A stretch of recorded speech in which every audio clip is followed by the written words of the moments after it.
Silas's lips crashed against mine, his hands tangled in my hair. His body pressed me against the wall. He whispered against my neck. Suddenly erupted a frantic knocking. Jane, Silas pulled away, irritation flashing across his face. What the hell is it? Sir, Miss Selena isn't feeling well. She wants you to come see her. I'll be right back. Grabbing his shirt from the floor and rushed out. Silas! I'll be right back. I followed him to the doorway. Silas? 7 years into my cohabitation with Silas, he inherited everything from his dead brother, including his widow, Selena. Every time Silas finished sleeping with Selena, he'd hold me and whisper reassurances. Jane, just wait a little longer. Once Selena's pregnant, we'll have the wedding. This was the Sterling family's only requirement for his inheritance. 6 months back in New York, Silas visited Selena's room 52 times. Finally, word came that Selena was pregnant. But with it came another announcement, Silas and Selena's wedding. Mommy, is someone getting married? I stared at the wedding decorations filling the house and pulled my confused son into my arms. Yes, Daddy's marrying the person he loves, so we should move out. After putting my son to bed, I opened my phone to book tickets back home. The earliest flight was on February 14th, Valentine's Day, the 7th anniversary of my cohabitation with Silas. Fate seemed to have a plan. My lips twisted into something bitter. Fine. What began on this day should end on this day. Suddenly, I was held, and Silas's gentle voice came from above. What are you looking at? I clicked the screen off instantly. Just jewelry news? In just 6 months, Selena's perfume had completely saturated him. I pushed him away with disgust. Go take a shower before you talk to me. Silas sniffed himself. I'll go now. I've been neglecting you lately. That's on me. I won't go to Selena's room these next few days.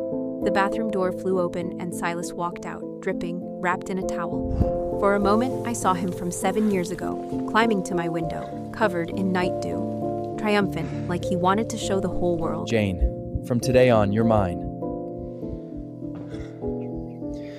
For the rest of my life, it's just you and me, forever. Seeing me stare blankly at him, Silas grinned and pulled me into his arms. Jane, tonight I'm only with you.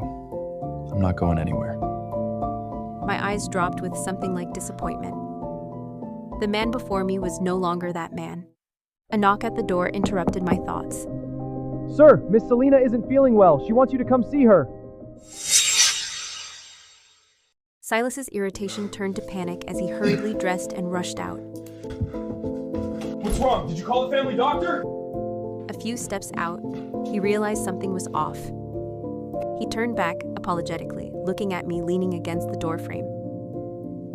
Selena's not well. I need to check on her. My brother's gone. I'm all she has. I'll be right back, Jane. You've always been understanding. Silas frowned, was about to offer more reassurance, but froze at the sudden weight on his shoulders. I draped a coat over him. It's cold at night. Wear more before you go. Silas gripped the coat, his eyes unreadable. Jane, you... Silas didn't come back all night. I reached across the bed, only touched cold sheets. The knocking outside grew louder and louder. I opened the door to find a Sterling servant, wearing open contempt. The old lady says you're to bring the child to the Sterling estate. When we reached the main hall of the estate, I found the entire Sterling clan assembled. Silas stood beside Selena, supporting her, his eyes full of tenderness. Selena's finally pregnant. With all the family elders here today, it's time to honor the promise from 6 months ago. The clan's most respected elder stepped forward. I hereby declare 𝒂𝒏 Strayling as the new head of the Strayling family. Now that the Straylings have an heir, pick a date for the wedding. I looked up to find everyone staring at Selena, even Silas.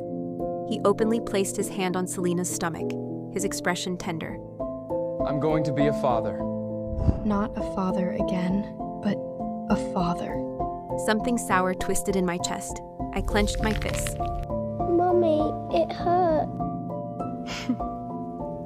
I quickly released him. His little hand was bright red. Mommy's sorry. Let Mommy blow on it. Noah's words drew every eye in the room. The elder frowned. If word gets out that the Sterling heir had a child out of wedlock, our reputation is ruined. Just some bastard from a loose woman. Silas's mother glared at me with a cold snort. From now on, tell everyone this child is from a distant Sterling relative being raised here. Silas released his arm from around Selena. Mom, that's too far. He started toward me, but Selena subtly pulled him back. I took Noah's hand and walked up to Silas's mother. As you wish. From now on, Noah won't be Silas's son anymore. I crouched down in front of Noah, my eyes burning with unshed tears. Baby, you can't call him Daddy anymore. You have to call him Uncle, okay? Silas froze. He knew Noah was the only reason I had stayed this long. I quickly led Noah outside, but Selena called out. Jane, I heard 𝒂𝒂𝒚 is best for pregnancy. Silas searched for days but couldn't find any. Imagine my surprise when I saw you had a piece. Would you be willing to part with it? Simus, is this what you want too? When Selena tilted her head back, the trail of hickeys exposed. My heart felt like needles rolling over it. Fine, dense, endless pain.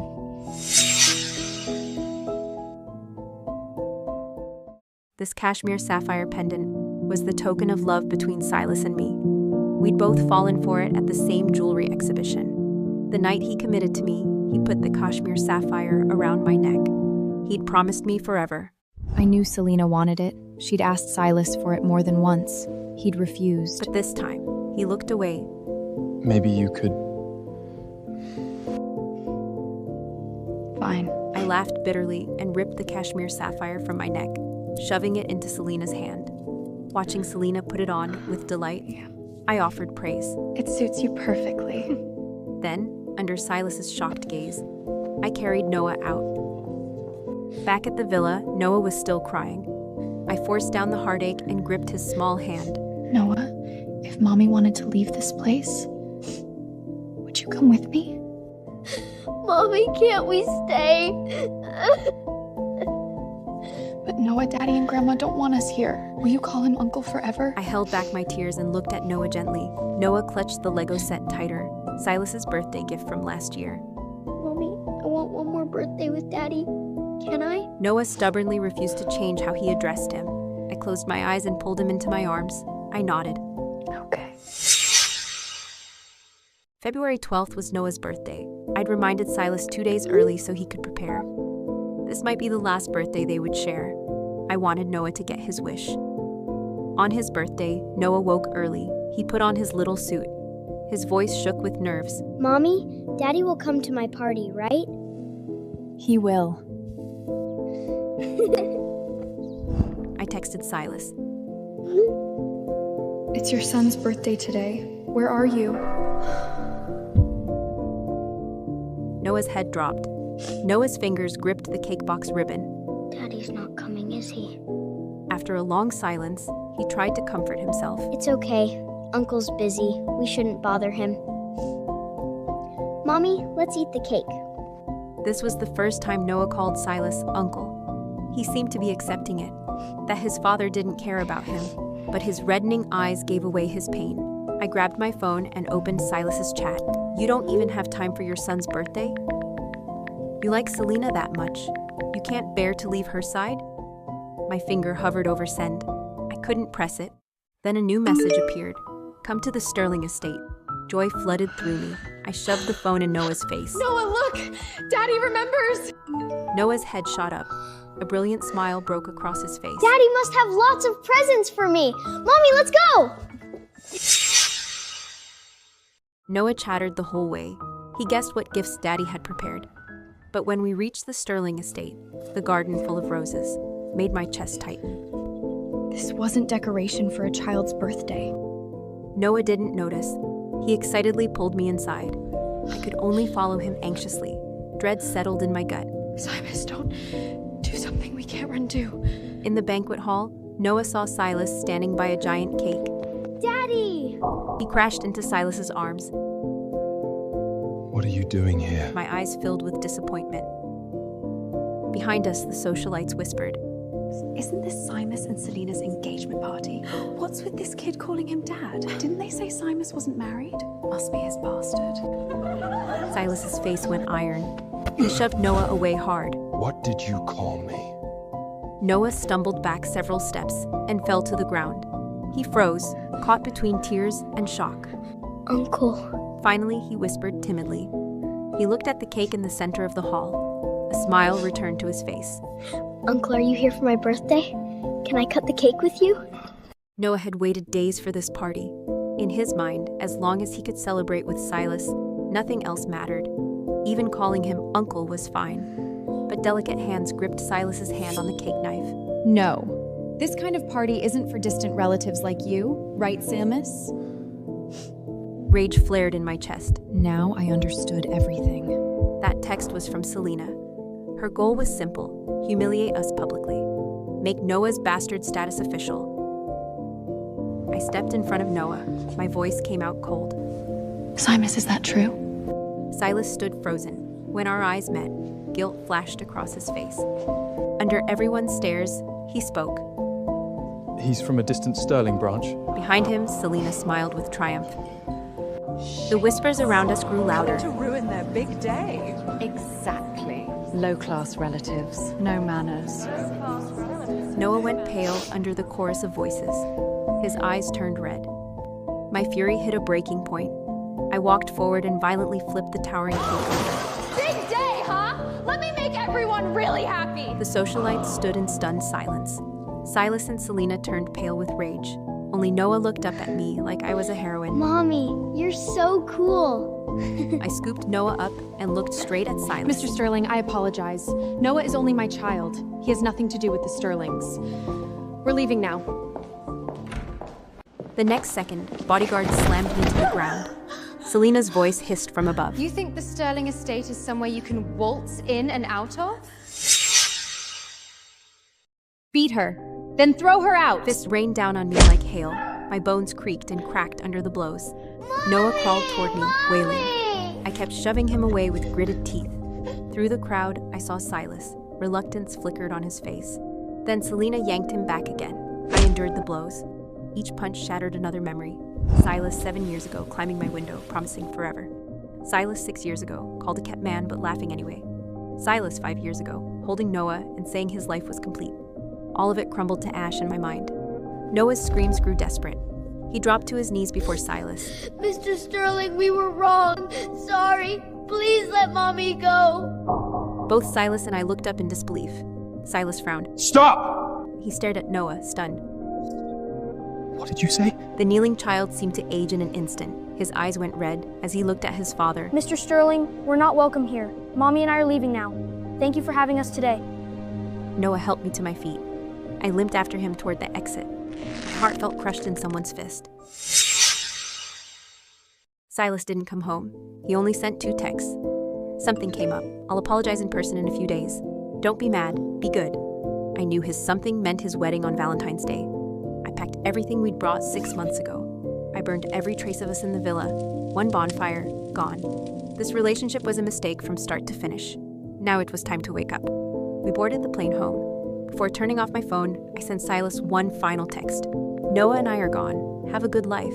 Let's never meet again. At that exact moment, Silas was exchanging rings with Selena. His chest seized with sudden pain. He saw the message, threw the ring down, and stumbled out of the hotel. To the airport! As Silas tried to call me, but only heard the cold, busy tone. The number you dialed His is frown busy. deepened. He barked at the driver. Can't you go faster? I can afford your damn traffic tickets! The driver wiped sweat from his forehead. Sir, it's not that I don't want to. It's Valentine's Day. The streets are packed. Today is Valentine's Day? Silas repeated it in a daze. Today was our cohabitation anniversary. He'd forgotten. The driver kept honking dutifully, but the line of cars refused to budge. Silas rubbed his face. Something hardened in his expression. Open the door. I'll run. The 2 miles felt like an eternity. When Silas reached the airport, his mouth tasted like iron. He stared blankly at the airport worker, like he couldn't understand her words. The passengers you're looking for boarded over an hour ago. He looked at the empty waiting area. Something was missing from his chest, like someone who'd always been there had suddenly vanished. He let out a short, hysterical laugh. How could that be? How could Jane ever leave me? She couldn't bear to. The phone rang. It was Selena. Simus, where did you go? Are you calling off this wedding? Her voice, once his favorite, came out shrill and hysterical, like she'd fall apart without him. Nothing like Jane. Jane had her own life. She didn't need to lean on anyone. Silas pressed his tongue against his cheek. For the first time, Silas found Selena's weakness repulsive. Yeah, wedding's off. At the office, Silas collapsed on the couch. He scrolled through our old messages. The past 6 months were pathetically sparse. Mostly just me asking him, did he eat on time? Was he sleeping well? And every time he slept in Selena's room, the next day I wouldn't reply at all. Like that was my way of venting anger. The messages grew fewer. Until a week ago, I stopped asking about his life completely. He sat up, his brow furrowed tight. The past week's messages fit on one screen. Only 3 total. The first 2 were from 2 days ago. Me asking if he'd come to Noah's birthday. He vaguely remembered me mentioning it, but he'd forgotten. He thought Noah was just acting out for attention. The last message was the goodbye. Noah and I are gone. Have a good life. Let's never meet again.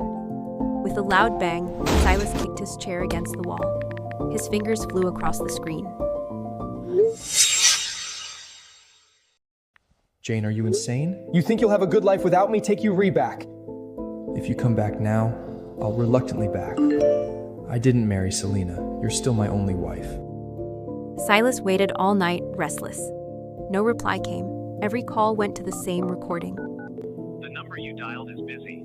Silas couldn't wait anymore. He drove to the villa. The streets at dawn were silent.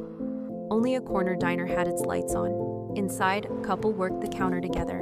One flipped pancakes, one poured coffee. They moved in perfect sync. Steam rose from the griddle between them. Silas suddenly remembered. Back home, we'd had moments like that too. Back then, we opened a small jewelry shop. I taught him everything. I handled sales. He collected payment. We were exhausted but happy. Some people called him a kept man. He didn't care at all.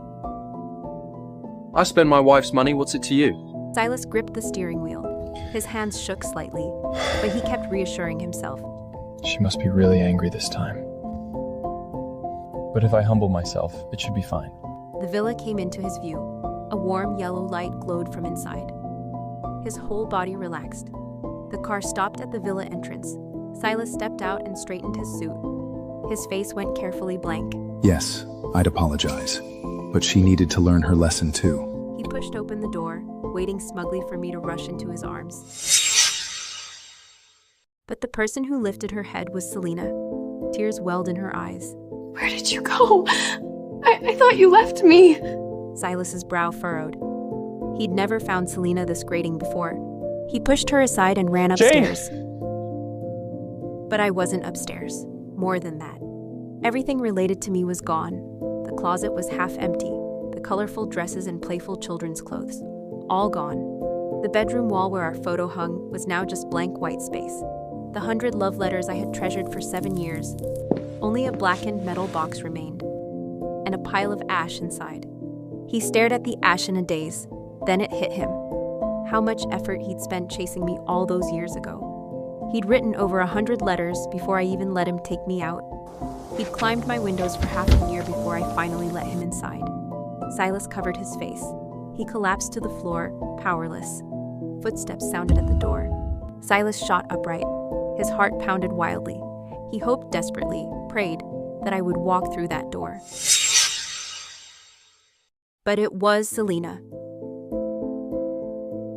Silas? Silas's face went dark, all tenderness gone. He looked at her sideways. What? Selena flinched, but she pressed on. Since we're supposed to be married and Jane's not coming back, why don't we move into Selena's room? Silas let out a disgusted laugh. Are you that desperate? That pathetic? His voice was ice. Selena was stunned. What did you say? Don't understand? Silas grabbed Selena by the throat. He slammed her against the wall. You're just my brother's sloppy seconds. What makes you think I'd want you? I never planned to marry you. Selena struggled, her face twisting. Why?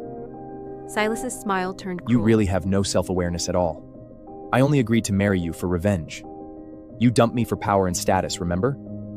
Now the show's over. You're useless. He ripped the cashmere sapphire from Selena's neck in one violent motion. Ignoring her screams of pain, he called his assistant. Find out where Jane went. And book me on the earliest flight there. Meanwhile, on the plane, heading home, passengers around us were gossiping about Silas Sterling's canceled wedding. I heard Silas ran out on his wedding. Silas ran from our wedding? Isn't this what he always dreamed of? I heard Silas ran because of his ex. Isn't his ex Selena? Everyone knows she was his first love. I heard he went away years ago because she broke his heart. That's old news. He had another girlfriend back there. They say he even has a son. I listened with cold amusement. Beside me, Noah pulled off his eye mask. His small voice spoke up. Mommy, are they talking about Mr. Sterling? You heard wrong. Sleep. Mommy's here. Along the way, neighbors greeted me, like I'd never left at all. Mom saw me and burst into tears. She pulled me inside. That night, the whole family gathered around the table. We ate together. Noah hadn't felt home like this in so long. He squeezed my hand. Mommy, I like it here. Back at the Sterlings, Silas's mother had been ruthless with us. During their meals, we stood and served. During our meals, we endured constant criticism. I kissed my son's soft cheek. We'll stay here forever. Never go back. Noah nodded. Finally, some innocence returned to his face. Just then, a neighbor rushed in. Jane, you need to come quick! That man you lived with is making a scene at the entrance! Before I reached it, I heard my friends mocking voices from far off. You're the man Jane picked? Looks like you'd break if the wind blew. Right? My 12-year-old nephew's stronger than him. Bet he can't even change a tire. Or chop wood. City boys are useless out here. I'm not here to argue with you. Go get Jane. I tapped a friend's shoulder and they moved aside for me. Why are you here? I said we shouldn't meet again. I hadn't expected to see Silas looking like this. His face was haggard. Dark circles ringed his eyes, like he hadn't slept in days. Nothing like the polished businessman image he used to maintain. Silas walked up to me. His first words were a reprimand. You spend your time with these jerks? No wonder you ignored my calls for days. They corrupted you. I can't let you and Noah stay here. Come back with me. He reached to grab me, but my friends surrounded me. They slammed iron rods into the ground. Get your hands off her! Back up! Back up! I looked at him over a neighbor's shoulder.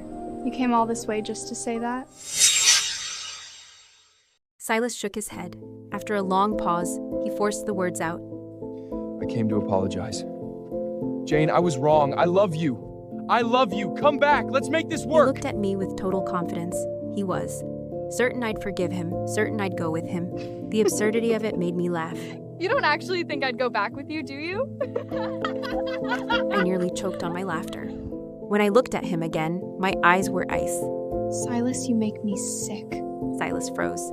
His eyes went wide with disbelief. What did you say? I said, Silas, you make me sick! Silas flushed with anger and lunged toward me. My friends pushed him back. I already apologized! What more do you want? You used to always... I stepped out from behind my friends and slapped him hard across the face. That look of shock crossed his face again. I sneered. I used to what, love you that much? Forgive you for everything? Yes, I did love you once. Enough to leave home for New York with you. Enough to keep loving you while watching you with Selena. But Silas, love isn't infinite. You used it all up. I tilted my head, mocking him. What made you think you could hurt me over and over just because I loved you? What made you think that after hurting me, one useless I love you would bring me running back? And what makes you think that after killing my love bit by bit, I still love you? Silas stumbled backward with each word. Finally, he collapsed to the ground. He realized it then. The love in my eyes had died. He began to sob, repeating his apology. I'm sorry. I'm sorry. Jane, I'm sorry. Please forgive me. I watched tears fill his eyes. I felt nothing. My voice came out flat as I spoke the most final words. Don't apologize to me. Seeing you now just makes me sick. Simus, the girl who loved you is dead. She died during those 52 nights you spent with Selena. I won't forgive you for her. You should live with this guilt for the rest of your life. Tears streamed down Silas's pale face. His lips moved several times. No words came out. Finally, he stood up shakily. Noah. Noah is my child. He takes my last name. His name is Noah Reed. One day, he'll have a real father. But none of that concerns you anymore. Silas left that day. He looked like he'd aged several years. Noah learned what happened from me. I asked him, Are you upset Mommy didn't let you see him one last time? Noah shook his head. That unnatural maturity surfaced again. Mr. Sterling isn't father material, so I don't regret it. I taught my friends the jewelry trade the way I'd once taught Silas. Within a few years, our jewelry became known for quality and honesty. People came from everywhere to buy from us. I heard about Silas again on the news. After returning to New York, he'd refused to marry Selena. He'd even mutilated himself in protest. It didn't work. It only made Selena's unborn child more valuable. The family elders forced the marriage through. Silas's mother, who thought she was so smart, had met her match. Selena and her mother-in-law turned the Sterling estate into a war zone. It became the biggest joke in NYC high society, and Silas resented being forced to marry Selena. One day, he pushed her down the stairs. Selena lost the baby. She lost her mind completely. Without the child, without Silas's affection, she had nothing left to hope for. So she drove a knife into Silas's heart. Then she killed herself beside his body. Before dying, she clutched his cold hand.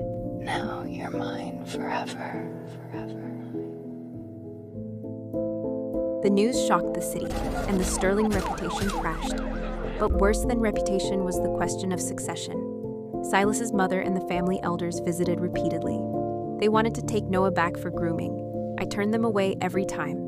Finally, desperate, they chose a child from the distant Sterling branch they'd always looked down on. But none of that mattered to me or Noah.